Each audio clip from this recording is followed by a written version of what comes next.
Hi అండి, అందరికీ నమస్తే. నేను ఈరోజు ముల్లంగి ఫ్రై తయారు చేస్తున్నాను. ఇది ఆరోగ్యానికి చాలా మంచిది. చపాతీతో తింటే కూడా చాలా టేస్టీగా ఉంటుంది. ముల్లంగి ఫ్రైకి సరిపడా ఆయిల్ పోసుకుందాం.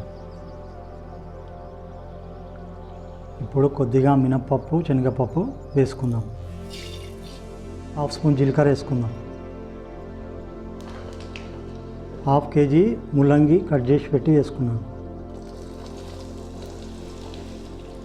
ఇట్లా బాగా 10-15 నిమిషాల వరకు ఫ్రై చేసుకోండి. ఇప్పుడు 50% ఫ్రై అయింది కదా, ఇప్పుడు ఉల్లిగడ్డ వేసుకుందాం.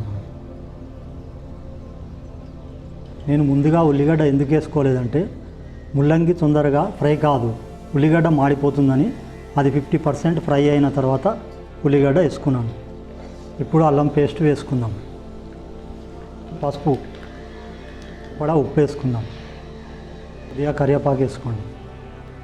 ఒక స్పూన్ కారం వేసుకుందాం. చివరిగా కొద్దిగా కొత్తిమీర వేసుకొని స్టవ్ ఆఫ్ చేసుకుందాం.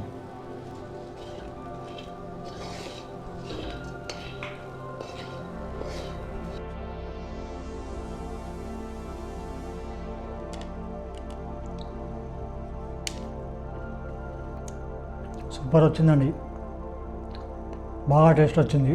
మీరు తింటే మన ఆరోగ్యానికి కూడా చాలా మంచిది.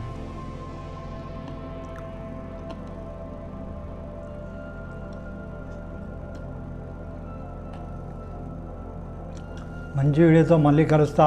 బాయ్.